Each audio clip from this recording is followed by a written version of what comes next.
नमस्कार प्यारे साथियों, स्वागत आप सभी का दिव्य दृष्टि क्लासेज यूट्यूब चैनल पर करें। आज के आप सभी प्यारे साथियों राधे राधे, गुड मॉर्निंग। स्वागत आप सभी का दिव्य दृष्टि क्लासेज में। और एक बार फिर आपके बीच में एक शानदार और ज़बरदस्त सेशन की चर्चा आपके बीच में करने वाला हूं। आज थोड़ा सा विलम्ब हो गया, टेक्निकल टीम है वो बारिश की वजह से थोड़ी देरी से पहुंची है। सभी प्यारे साथियों थोड़ा हम भी इंसान हैं, कभी कभी हमसे भी देरी हो जाती है। वैसे तो कोशिश रहती है कि हम यही प्रयास से वो सारे फिक्स समय पे चले। और मैंने पूरे यूँ मान के चलिएगा कि 300 क्लासों के रिकॉर्ड में आप देखिएगा मुश्किल से 10 बार मैं लेट हुआ होगा। ऐसे कोई गलती की वजह नहीं, हमेशा क्लास होती है। तो आप सभी शुभ चिंतकों को मैं सबसे पहले प्यारे साथियों आपका धन्यवाद भी देना चाहता हूं कि आप सभी को बेसब्री से इस क्लास का वेट है और इंतज़ार है। कुछ तो यहाँ इस बात होगी इसमें क्लास में, तभी तो आप सभी इस क्लास का बेसब्री से वेट करते हो। तो एक बार सभी साथी फटाफट से अपने अपने स्तर से लाइव सेशन को शेयर कर दो। ज़बरदस्त और शानदार सवालों का एनालिसिस आज हम करने वाले हैं। तो प्यारे मित्रों, आज का सेशन क्या रहेगा आपके बीच में 10 करंट अफेयर्स के सवाल और विजय सीरीज के आज सवालों को भी देखेंगे। थोड़ा फास्ट चलेंगे आज, है ना। चलिए मित्रों, कल के जो 10 सवाल एक बार उनका क्विक रिवीजन करते हैं। सऊदी अरब में आयोजित Asia cup stage 3 junior trial 2025 में कंपाउंड पुरुष वर्ग में राजस्थान के कौन से तीरंदाज का चयन नहीं हुआ? तो रजत चौहान का। 3 ऐसे प्लेयर हैं जिनका चयन हुआ, प्रद्युमन यादव, वसु यादव और देवांश सिंह। और उसमें से एक प्लेयर है रजत चौहान, जिन्होंने 38वें नंबर के नेशनल गेम में गोल्ड मेडल जीता था तीरंदाजी में। ये अपन ने पढ़ा था सवाल। राजस्थान के किस प्रशासनिक अधिकारी को राष्ट्रपति द्रौपदी मुर्मू के द्वारा 6ठा राष्ट्रीय जल पुरस्कार 2024 से सम्मानित किया गया? ये आपके IAS अधिकारी बाड़मेर जिला कलेक्टर टीना डाभी को सम्मानित किया गया। राजस्थान में किस स्थान पर भारतीय सेना का ड्रोन प्रदर्शन त्रिशूल युद्ध अभ्यास 2025 का आयोजन किया गया? तो ये जैसलमेर भारत जो आपकी पाकिस्तान सीमा क्षेत्र है, यहाँ इसका आयोजन किया गया। राजस्थान का संपूर्ण देश में मधुमक्खी पालन में जो एपीकल्चर है उसमें संपूर्ण देश में कौन सा स्थान है? तो 5वां, क्योंकि इसमें पहला स्थान उत्तराखंड का है। और अपने राजस्थान का 1,12,000 के आसपास कॉलोनियाँ उत्पादित करने के कारण अपने मधुमक्खी पालन में 5वां स्थान है पूरे देश में। आयुष्मान भारत योजना में राजस्थान का प्रदर्शन की दृष्टि से संपूर्ण देश में कौन सा स्थान रहा है? तो हम 3rd नंबर पे हैं, जबकि आयुष्मान भारत हेल्थ अकाउंट के मामले में राजस्थान 2nd रैंक पे है। 8 से 10 नवंबर 2025 को राजस्थान में बूंदी महोत्सव का आयोजन किया गया, जिसका उद्घाटन किसने किया? लोकसभा स्पीकर आपके ओम बिरला द्वारा किया गया। फिर इसके बाद पढ़ा था कि हाल ही में चर्चा में रहे स्वर्ण शिल्पी डॉक्टर इकबाल सक्का का संबंध राजस्थान के किस जिले से है? कल गलती से मैंने इसको जयपुर करवा दिया था, आप सभी प्यारे साथियों से माफ़ी चाहता हूं। और एक मानव व्यक्तिगत भूल थी, जो इस वजह से जो सवाल था वो कल अपना व्यक्तिगत रूप से गलत पढ़ा दिया गया था। ये आप थोड़ा सा इसको करेक्शन कर लेना मित्रों। और आपका डॉक्टर इकबाल सक्का हो जाएगा उदयपुर से संबंधित है। नवंबर 2025 में अल आइन UAE में आयोजित पैरा शूटिंग वर्ल्ड कप 2025 में किस राजस्थानी पैरा निशानेबाज ने 1 स्वर्ण एवं 1 रजत पदक जीता है? तो जयपुर की अपने निशानेबाज अवनी लेखरा, जिन्होंने ये आपके क्या जीता है? 1 गोल्ड 1 सिल्वर।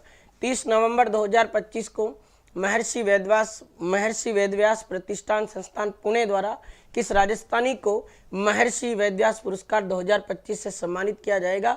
ये राजस्थान पत्रिका के संपादक गुलाब कोठारी को सम्मानित किया जाएगा। राजस्थान में किस अवधि तक गंगानगर जो सुशासन है, उस गंगानगर सुशासन के 100 वर्ष पूर्ण होने के उपलक्ष्य में कार्यक्रम आयोजित किया गया? तो प्यारे साथियों थोड़ा सा इसको सही कर लेना, ये गंगानगर नहीं गंग नहर है मित्रों, ये आपको थोड़ा सा एक करेक्शन करना है इसमें। और आपके जो है इसकी जो 5 दिसंबर 2025 से फिरोजपुर से शुरुआत होगी, जो 26 अक्टूबर 2027 तक शिवपुर हेड तक इसका काम चलेगा, ये आपको ध्यान रखना है। चलिए मित्रों, अब आज की इस सेशन का करते हैं शुभारंभ। यहाँ से अपना पहला सवाल है, 28 अक्टूबर से 3 नवंबर 2025 तक, 28 अक्टूबर से आपके 3 नवंबर 2025 को ईटानगर अरुणाचल प्रदेश में आयोजित 69वीं नेशनल बॉक्सिंग चैंपियनशिप 2025 के बारे में सही कथन की पहचान करें। आपके प्यारे साथियों 28 अक्टूबर से लेकर 3 नवंबर में राजस्थान की अनीता ने 40 से 50 किलो भार वर्ग में आपके रजत पदक जीता है। तो आपसे सवाल इससे भी बना के पूछ सकता है, हाल ही में रजत पदक जीतने के कारण अनीता चर्चा में रही, इनका संबंध किस खेल से आता है? तो बॉक्सिंग से आता है, याद रखिएगा। इसी प्रतियोगिता में राजस्थान से सैफ अली है जिन्होंने 75 से लेकर 80 किलोग्राम वर्ग में रजत जीता, और सुनील शर्मा ने भी 80 किलो भार वर्ग में आपके रजत पदक जीता है। यानी 3 राजस्थानी ऐसे प्लेयर हैं जिन्होंने बॉक्सिंग में बड़ा जोरदार काम किया, और तीनों राजस्थानियों ने आपके सिल्वर मेडल अपने नाम किए मित्रों, ये आपको ध्यान रखना। अनीता ने भी सिल्वर जीता, सुनील शर्मा ने भी सिल्वर जीता, और एक आपके जीता है मित्रों आपके सैफ अली। तीनों राजस्थान के बॉक्सर हैं, और तीनों बंदों ने इस अरुणाचल की इस प्रतियोगिता के अंतर्गत 3 आपके रजत पदक जीते हैं। बहुत अच्छा सवाल और जबरदस्त सवाल आपका पूरा होता है। नेक्स्ट क्वेश्चन, अयोध्या उत्तर प्रदेश में आयोजित जूनियर एवं सीनियर नेशनल ग्रेपलिंग रेसलिंग में राजस्थान की किस खिलाड़ी ने ये भगवान श्री राम की जन्मभूमि है अयोध्या, जो सरयू नदी के किनारे स्थित है मित्रों। इसी अयोध्या यूपी में आपके जूनियर एवं सीनियर नेशनल ग्रेपलिंग रेसलिंग में राजस्थान की एक खिलाड़ी भाग लेती है और 2-2 गोल्ड मेडल जीतती है। उस प्लेयर का नाम क्या है? क्या पूजा शर्मा सीकर ने जीता, सोनिया चौधरी जयपुर ने जीता, अश्विनी बिश्नोई भीलवाड़ा ने जीता, या अन्वी राठौड़ जयपुर ने जीता? तो मैं आपको बता दूं मित्रों कि ये जो आपके पूजा शर्मा हैं, इनका संबंध किस खेल से है, अश्विनी बिश्नोई का संबंध किससे है, और अन्वी राठौड़ का संबंध किससे है? तो पूजा शर्मा का जो संबंध है प्यारे मित्रों याद रखिएगा, इनका संबंध आपके हो जाएगा ग्रेपलिंग स्पोर्ट से। बहुत अच्छा सवाल हो जाएगा आपके प्यारे मित्रों। सोनिया चौधरी जयपुर की अगर मैं बात करूं तो इनका जो संबंध है ये मित्रों आपके वुशु खेल की प्लेयर है, ये भी आपको ध्यान रखना है। जबकि अश्विनी बिश्नोई जो भीलवाड़ा की हैं, इनका संबंध आपके मित्रों कुश्ती खेल से है, और मैंने पढ़ाया था तुम्हें एशियाई कुश्ती खेल में अश्विनी बिश्नोई ने भी मेडल जीता था। अन्वी राठौड़ जयपुर की अगर मैं बात करूँ तो कल ही पढ़ाया था छोरों, आपके बैडमिंटन की प्लेयर है, ये भी आपको ध्यान रखना है। तो बैडमिंटन प्लेयर हैं आपके अन्वी राठौड़, जिनका संबंध आपके राजस्थान के जयपुर से आता है।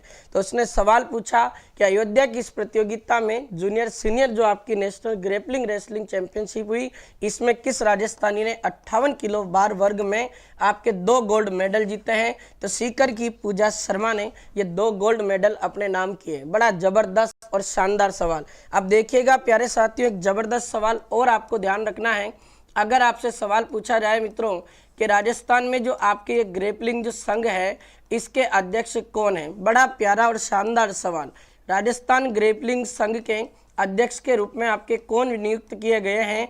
तो मित्रों याद रखिएगा, राजस्थान ग्रेपलिंग संघ के अध्यक्ष आपके हो जाएंगे कौन? संजय शेखावत। बहुत ही प्यारा और जबरदस्त सवाल बनेगा, याद रखिएगा मित्रों। और इससे पहले मैंने एक सवाल और पढ़ाया था, पिंक सिटी जयपुर की पिंकी शर्मा का संबंध भी आपके ग्रेपलिंग खेल से आता है, और सीकर की पूजा शर्मा का संबंध भी ग्रेपलिंग से आता है, जिसने अयोध्या में जाकर 2-2 गोल्ड मेडल अपने नाम किए। इस प्रश्न का पहला जो ऑप्शन है वो बिल्कुल करेक्ट होगा। और चलिए अगले सवाल की ओर बढ़ते हैं। नेक्स्ट क्वेश्चन, राजस्थान सरकार के द्वारा किस स्थान पर सहरिया जनजाति खेल अकादमी की स्थापना की जाएगी? कितना जबरदस्त और शानदार सवाल आपका आ गया मित्रों ये, और बहुत ही प्यारा सवाल आपके सामने है। अगर मित्रों मैं आपसे सवाल पूछूं तो आपका सवाल क्या कह रहा है कि राजस्थान सरकार ने किस स्थान पर सहरिया जनजाति खेल अकादमी की स्थापना की?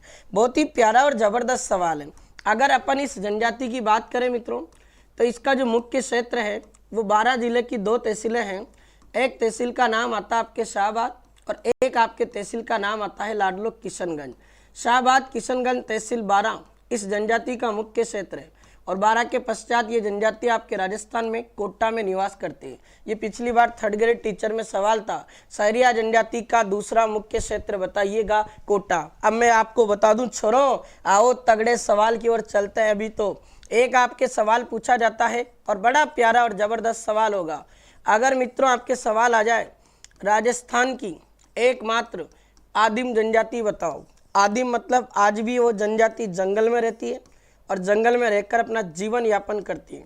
तो राजस्थान की एकमात्र आदिम जनजाति पूछे छोरों, उसका नाम आपके आ जाता है सहरिया। और अभी मैंने कुछ दिनों पहले ही पढ़ाया था तुम्हें कि राजस्थान सरकार ने सहरिया जनजाति की आजीविका चलाने के लिए मनरेगा में 100 दिनों का अतिरिक्त रोजगार देने की भी क्या की थी? घोषणा की थी। अब राजस्थान सरकार सहरिया जनजाति के छात्र छात्राओं को खेल कूद के क्षेत्र में बढ़ावा देने के लिए सहरिया जनजाति के लिए खेल अकादमी की स्थापना कर रही है मित्रों। और ये अकादमी खुलेगी तीरंदाजी और एथलेटिक्स अकादमी। इस अकादमी की स्थापना आपके 12 जिले में शाहबाद नामक एक स्थान पड़ता है मित्रों, यहाँ आपके स्थापना की जाएगी। बड़ा प्यारा और शानदार सवाल आपका ये पूरा होता है। तो ये खेल अकादमी जिसकी बात करें मित्रों, तो यहाँ एक तो आपके तीरंदाजी अकादमी की स्थापना होगी और एक आपके राजस्थान सरकार किसकी अकादमी की स्थापना करेगी, एथलेटिक्स जो अकादमी है उसकी स्थापना करेगी। और मैं आपको बता दूं मित्रों, ये अकादमी की जो आपके घोषणा हुई थी ना,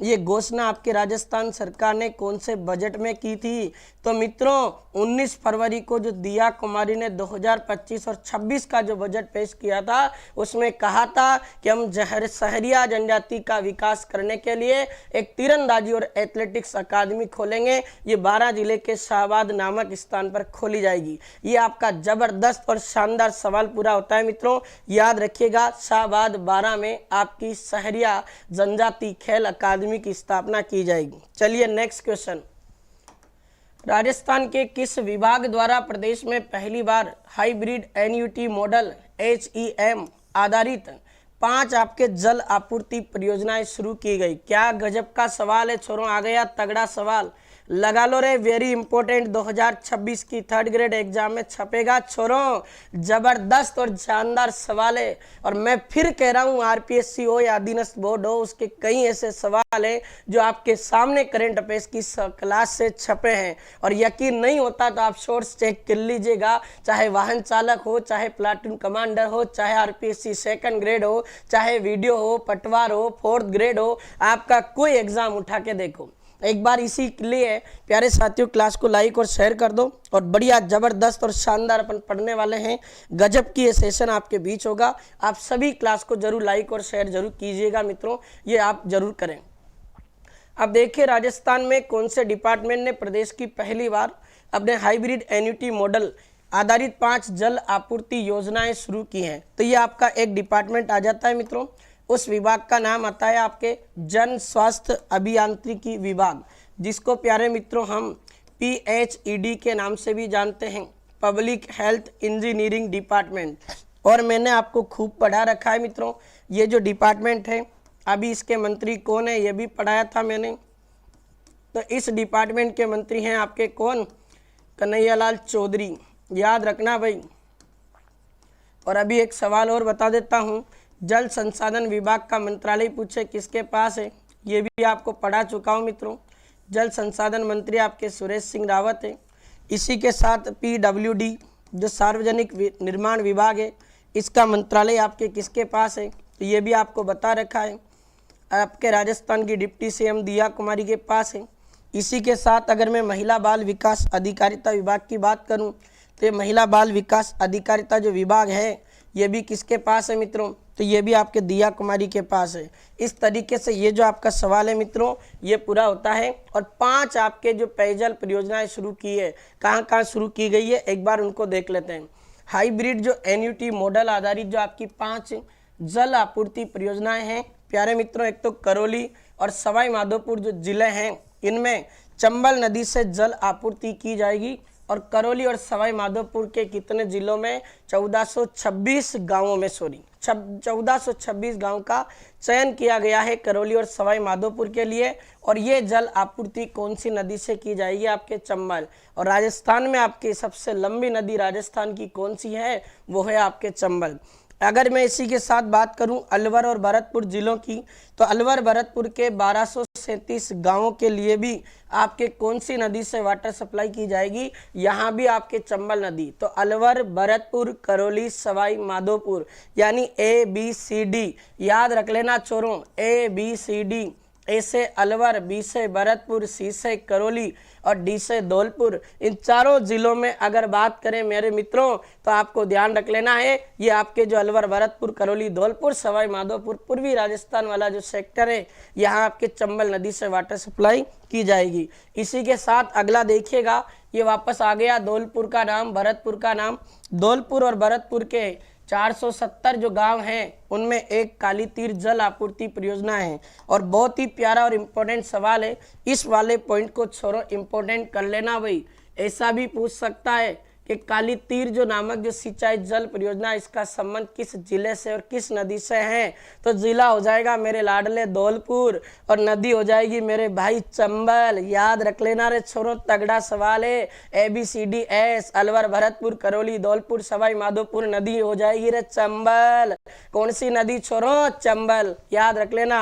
अगला देखो, चित्तौड़गढ़, प्रतापगढ़ और राजसमंद और उदयपुर जिलों के 1473 गांवों के लिए आपके एक बांध की बात की जा रही है मित्रों, जाखम डैम। और आप सबको पता होना चाहिए छोरो, जाखम डैम की अगर मैं बात करूं, जाखम बांध की, तो ये जाखम बांध आपका प्रतापगढ़ में है। और अपन पढ़ते हैं मित्रों, इस जाखम बांध की अगर मैं ऊंचाई की बात करूं तो ये 81 मीटर ऊंचा है। और सवाल भी तो बनता है मित्रों, आपके राजस्थान का सबसे ऊंचा बांध कौन सा है? तो राजस्थान का सबसे ऊंचा बांध आपके जाखम बांध है मित्रों, जो आपके राजस्थान में मेवाड़ क्षेत्र और वागड़ क्षेत्र के जो जिले है ना, उनको वाटर सप्लाई करेगा। चित्तौड़ को, प्रतापगढ़ को, राजसमंद को और उदयपुर को याद रखना, ये जाखम डैम से आपको जल आपूर्ति की जाएगी। सीकर और झुंझुनू, लो जी, शेखावाटी के 2 जिले आ गए। सीकर झुंझुनू के 394 गांवों में आपके जो IGNP है, इंदिरा गांधी नहर परियोजना, इससे आपके वाटर सप्लाई की जाएगी। बहुत ही प्यारा और जबरदस्त सवाल है मित्रों, याद रखिएगा। आपके राजस्थान के जन स्वास्थ्य अभियांत्रिकी विभाग द्वारा राजस्थान को पेयजल के रूप में सुरक्षित रखने के लिए 5 आपके जल आपूर्ति परियोजनाएं शुरू की गई। अलवर, भरतपुर, करौली, धौलपुर, सवाई माधोपुर में चंबल नदी से वाटर सप्लाई होगी। और उदयपुर, राजसमंद और प्रतापगढ़ और एक आपका आता चित्तौड़, इन जिलों में जाखम बांध से वाटर सप्लाई की जाएगी। और उदयपुर के अलावा ये आपका सीकर झुंझुनू बच गया छोरो, यहाँ आपके इंदिरा गांधी नहर परियोजना IGNP से वाटर सप्लाई होगी। तो ये आपका जो सवाल है इस तरीके से पूरा कंप्लीट होता है, याद रखिएगा। बड़ा जबरदस्त और शानदार सवाल। चलिए अगले प्रश्न पर बढ़ते हैं। राजस्थान सरकार द्वारा बजट 2024-25 की घोषणा के अनुसार आकांक्षी ब्लॉक्स के लिए कितनी राशि का प्रावधान किया गया? लो जी, लगा लीजिएगा स्टार। और फिर गजब का सवाल तुम्हारे सामने प्रेजेंट हो रहा है। वापस परीक्षा में छपने वाले सवालों में से ये सवाल आपका बनेगा। अब प्यारे मित्रों, मैं आपको बताने जा रहा हूँ आकांक्षी ब्लॉक्स का मतलब क्या होता। ऐसे ब्लॉक्स जिनका चयन किया जाएगा जहां आधारभूत और मूलभूत जो इंफ्रास्ट्रक्चर है, सुविधाएं, उनका डेवलपमेंट किया जाएगा। अब ये आकांक्षी जो ब्लॉक है प्यारे साथियों, आपको मैं बता दूं, आकांक्षी ब्लॉक्स की संख्या अभी कितनी है? 41। यानी 41 जिले हैं तो 41 जिलों से 41 आकांक्षी ब्लॉक्स का चयन किया जाएगा। अब ये जो आकांक्षी ब्लॉक्स है ना प्यारे साथियों, इन आकांक्षी ब्लॉक्स का शुभारंभ आपके कौन सी योजना के तहत किया जाएगा? गुरु गोवलकर जो आपके आकांक्षी ब्लॉक्स विकास योजना है, इसके तहत किया जाएगा। और फिर बता रहा हूं छोरों, ये गुरु गोवलकर जो आकांक्षी ब्लॉक है विकास योजना, अगर इस योजना में कोई भी ब्लॉक बहुत अच्छा काम करता है और पहली रैंक लाता है तो उसको राजस्थान सरकार की तरफ से 50 लाख रुपए की राशि उस ब्लॉक के विकास के लिए राजस्थान सरकार इनाम के रूप में, डेवलप के रूप में देना चाहेगी। ये 50 लाख रुपए की राशि वो ब्लॉक कर सकता है अपने नाम। और मैं अब बात कर रहा हूँ कि इसी तरीके के आकांक्षी ब्लॉक जो है 41 डेवलप किए जाएंगे। इसके लिए राजस्थान सरकार ने आपके राजस्थान में 41 आकांक्षी ब्लॉक के लिए कितना बजट आवंटित किया है मित्रों?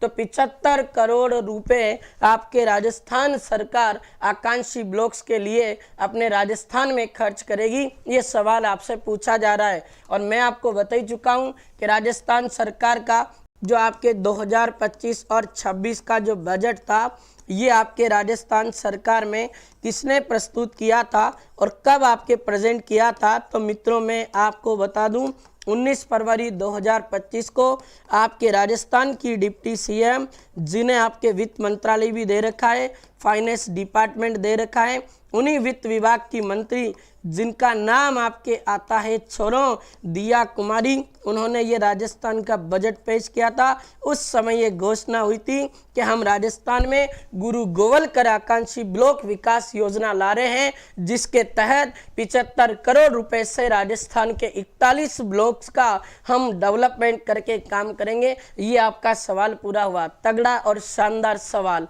चलिए नेक्स्ट क्वेश्चन की ओर। 4 अक्टूबर 2025 को आयोजित विश्व पशु कल्याण दिवस राज्य स्तरीय कार्यक्रम के बारे में सही कथन। कितना शानदार सवाल है। अब ऐसा भी सवाल बना के पूछा जा सकता है कि विश्व पशु कल्याण दिवस कब मनाया जाता है मित्रों।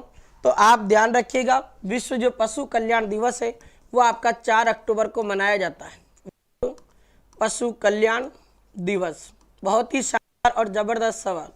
तो याद रखना भाई, ये विश्व पशु कल्याण दिवस की अगर बात करें तो इसका आयोजन आपके किया जाता है 4 अक्टूबर को, और इसी 4 अक्टूबर 2025 को विश्व पशु कल्याण दिवस का अपने राजस्थान में राज्य स्तरीय कार्यक्रम किया गया। क्या क्या इसके बारे में सही एक बार देखते हैं। ये जो कार्यक्रम है इसका आयोजन आपके गो पुनर्वास केंद्र हिंगोनिया गौशाला जयपुर में किया गया। अपन पढ़ ही चुके प्यारे साथियों, हिंगोनिया गौशाला, देश की पहली काऊ सफारी कहाँ शुरू की गई? हिंगोनिया गौशाला में, जो कहाँ है? जयपुर। फिर यहाँ अगर इसकी थीम की बात करें तो save animal save the planet रखी गई, यानी आपको अपने जानवर को बचाना है और आपके उपग्रह को बचाना है। तो save animal save the planet इसकी थीम है। बहुत ज़बरदस्त और शानदार सवाल बन जाएगा। थीम से अक्सर सवाल पूछा जाता है। इस कार्यक्रम की अध्यक्षता राजस्थान राज्य जीव जंतु कल्याण बोर्ड के अध्यक्ष जसवंत सिंह बिश्नोई ने की। बहुत ही प्यारा सवाल है। अब सवाल बना के पूछ ले, राजस्थान में अभी वर्तमान में राजस्थान राज्य जीव जंतु कल्याण बोर्ड के अध्यक्ष कौन है? तो जसवंत सिंह बिश्नोई है। तो ये तीनों जो स्टेटमेंट है प्यारे मित्रों इस विश्व पशु कल्याण दिवस के बारे में करेक्ट है, जिसका आयोजन आपके गो पुनर्वास केंद्र हिंगोनिया गौशाला जयपुर में किया गया। उसके आयोजन की अध्यक्षता आपके राज्य जीव जंतु कल्याण बोर्ड के अध्यक्ष जसवंत सिंह बिश्नोई ने की। और इसकी थीम क्या रखी है? Save animal save the planet रखी है। ये आपको याद रखना, बड़ा गजब का और शानदार सवाल। चलिए अगला सवाल देखते हैं। राजस्थान में आपके किस तिथि को राज्य स्तरीय पुलिस शहीद दिवस मनाया गया? 16 अप्रैल को, 16 सितंबर को, 5 जून, 21 अक्टूबर। चारों के 4 सवाल बना लेते हैं मित्रों। अगर मैं इस 16 की बात करूं तो इसका भी एक दिवस है। 16 अप्रैल के दिन आपके राजस्थान का पुलिस दिवस मनाया जाता है। तो राजस्थान जो पुलिस है इसकी स्थापना हुई थी प्यारे मित्रों आपके 16 अप्रैल 1949 में। तो राजस्थान पुलिस दिवस आता है मित्रों आपके 16 अप्रैल को, जबकि 16 सितंबर को आपको पता है मित्रों, ये मैं आपको पढ़ा चुका हूँ। और इस दिन अपन एक दिवस मनाते हैं, उसका नाम आ जाएगा विश्व ओजोन दिवस, जिसकी इस बार क्या थीम रखी गई है? विज्ञान से वैश्विक कार्यवाही तक। ये अपन ने पूरा पढ़ा था। अगर मैं 5 जून की बात करूँ मित्रों तो आपको पता है इस 5 जून को आपके एक दिवस मनाया जाता, उसका नाम है आपके मित्रों विश्व पर्यावरण दिवस। और आपको पता है छोरों, ये 2025 में जो विश्व पर्यावरण दिवस हुआ था इसकी 2025 में क्या थीम रखी गई, ये भी मैंने आपको पढ़ा दिया था। और इसकी थीम रखी गई थी बीट पोल्यूशन, यानी जो बीट पोल्यूशन है यानी इसका अर्थ होता है मित्रों प्रदूषण को खत्म करना, प्रदूषण को हराना। ये परीक्षा में पूछा था, वापस आ सकता है। अब उसने पूछा राज्य स्तरीय पुलिस शहीद दिवस, ये 21 अक्टूबर को मनाया गया। 21 अक्टूबर 1995 को लद्दाख नामक स्थान पर आतंकवादी एक घटना हो गई थी जिसमें के कई पुलिसकर्मी वहां शहीद हो गए थे।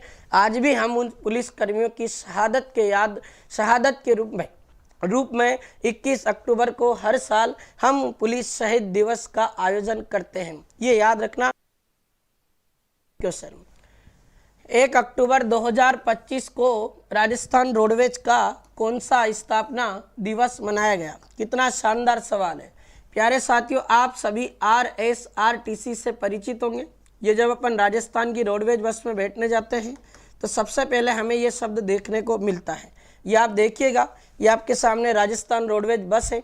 और आप देख लो RSRTC की फुल फॉर्म क्या है? R का मीनिंग तो होता है राजस्थान, S का मीनिंग होता है मित्रों आपके स्टेट, फिर R का मीनिंग हो जाएगा रोड, और T का मीनिंग होता है ट्रांसपोर्ट, और C का मीनिंग हो जाता है आपके कॉरपोरेशन। इसकी full form Rajasthan state road transport corporation. अब अगर इसकी हिंदी देखें मित्रों तो राजस्थान राज्य पथ परिवहन निगम, पथ परिवहन निगम। अब देखिए कभी कभी एग्जामिनर यहाँ से सवाल करता है ज़बरदस्त। वो सवाल क्या आते हैं?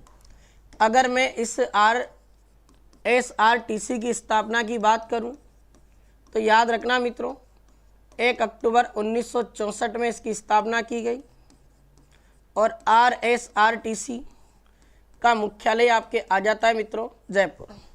एक सवाल और बन सकता है, अगर इस आरएसआरटीसी अभी वर्तमान चेयरमैन की बात करें मित्रों, तो अभी वर्तमान चेयरमैन का है मित्रों आपके सुब्रा सिंह। याद रखना भाई, बड़ा गजब का सवाल। अब ये जो आरएसआरटीसी है 1 अक्टूबर 2025 को इसका कौन सा स्थापना दिवस मनाया गया, तो ये इसका अभी इस साल 2025 में 62वां नंबर स्थापना दिवस था। और मैं आपको बताने जा रहा हूं मित्रों, इस स्थापना दिवस पर, ये 62वें स्थापना दिवस समारोह के अवसर पर 3 डिपो हैं, उन 3 डिपो के मुख्य प्रबंधकों को सम्मानित किया गया। एक बार देख लेते हैं मित्रों। इसमें एक आपके डिपो का नाम आता है झालावाड़ डिपो। डिपो के मुख्य प्रबंधक जिनका नाम आता है मित्रों पवन कुमार सैनी, पवन सैनी को सम्मानित किया गया। इसी के साथ मित्रों आपके एक भरतपुर का नाम आता है, से आप शक्ति सिंह को सम्मानित किया गया। बड़ा जबरदस्त और शानदार सवाल। तो भरतपुर से आपके शक्ति सिंह को सम्मानित किया, झालावाड़ से आपके किसको सम्मानित किया प्यारे साथियों, आपको याद रखना है पवन सिंह। और तीसरा आपके एक आ जाता है अजमेर। अजमेर जो डिपो है इसके जो आपके मुख्य प्रबंधक हैं उनका नाम आता है मित्रों रवि शर्मा।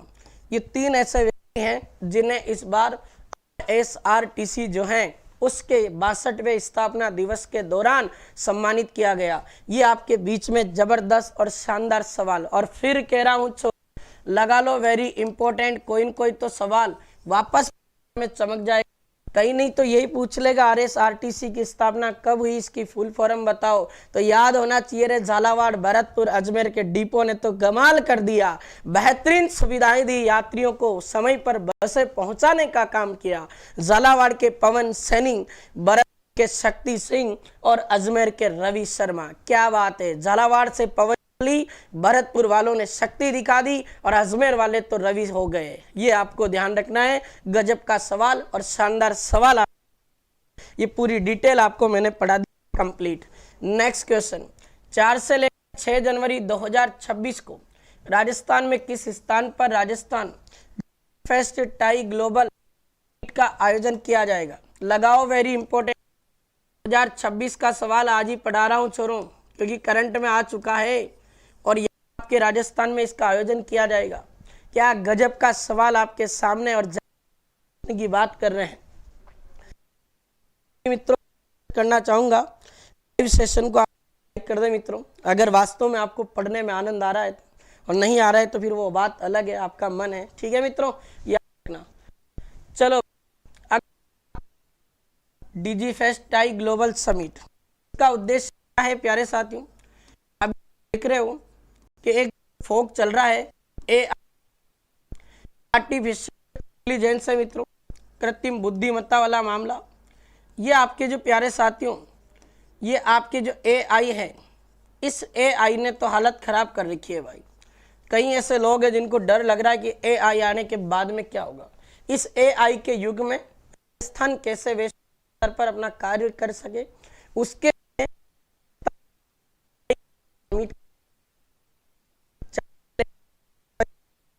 को किया जाएगा। और ये आपका जो आयोजन है मित्रों, इसका आयोजन आपके होने जा रहा है कहां पर? जयपुर। आज का इसका अंतिम, इसकी डिटेल डीजी फेस्ट समिट 4 से 6 जनवरी 2025 को आयोजन जयपुर का। युग में सतत उद्यमिता, विचार, प्रभाव सब लेना। इस लगभग 30 से ज्यादा से तो ये अब लास्ट क्वेश्चन से लेकर अक्टूबर 2025 कॉन्फ्रेंस का ऐसा हुआ है। आज हमने सबक सीखे में सबसे ज्यादा है मित्रों, ये अपन को पता या नहीं?